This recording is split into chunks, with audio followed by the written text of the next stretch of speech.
लोकसभा चुनाव में समाजवादी पार्टी के मुखिया अखिलेश यादव से हो गई ये बड़ी गलती, इसका होगा ये नतीजा।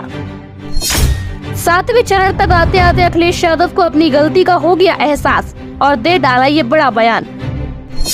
भरे मंच पर अखिलेश यादव ने जब मानी अपनी ये गलती तो समाजवादी पार्टी के समर्थकों में बढ़ गई अखिलेश की इज्जत। अगर अखिलेश यादव करते लोकसभा चुनाव में ये काम तो इस चुनाव में सपा दे सकती थी बीजेपी को बड़ा झटका।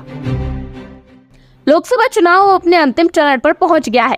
इस बार सपा कांग्रेस गठबंधन यूपी की कई सीटों पर बीजेपी को कड़ी चुनौती दे रहा है। माना जा रहा है कि यूपी में बीजेपी को नुकसान हो सकता है। इस बीच अखिलेश यादव ने माना है कि उनसे चुनाव प्रचार में बड़ी गलती हो गई है।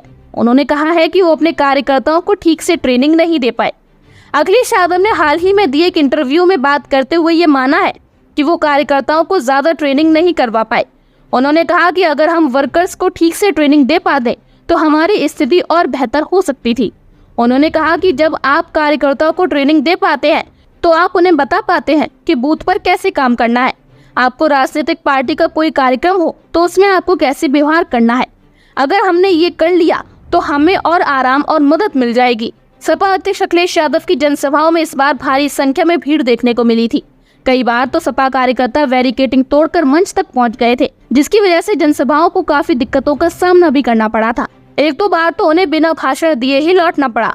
फूलपुर में कांग्रेस सपा की संयुक्त रैली में तो माइक तक टूट गया था, जिसकी वजह से राहुल गांधी और अखिलेश यादव भाषण भी नहीं दे पाए और फिर उन्हें आपसी बातचीत के जरिए अपनी बात लोगों तक पहुंचानी पड़ी। इस मुद्दे को लेकर जमकर सियासत भी देखने को मिली थी।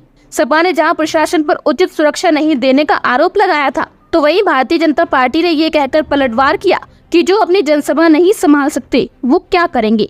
लेकिन अब अखिलेश यादव के इस बयान से ये साफ हो गया है कि सपा कार्यकर्ताओं ने अपनी अति उत्साहित होकर बैरिकेडिंग तोड़ने की घटनाएं की, जिसकी वजह से रैलियों में अव्यवस्था फैली।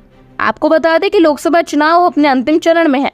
7वें चरण के लिए चुनाव प्रचार भी गुरुवार को समाप्त हो गया है और अब 1 जून को यूपी की 13 लोकसभा सीटों पर वोटिंग होनी है और 4 जून को नतीजे आएंगे, जिसके बाद पता लगेगा कि इस बार लोकसभा चुनाव में दिल्ली की कुर्सी पर क्या बीजेपी कायम रहती है या इस बार इंडिया गठबंधन से कोई इस कुर्सी पर बैठने में कामयाबी हासिल करता है। Bureau report, ATN Bharat.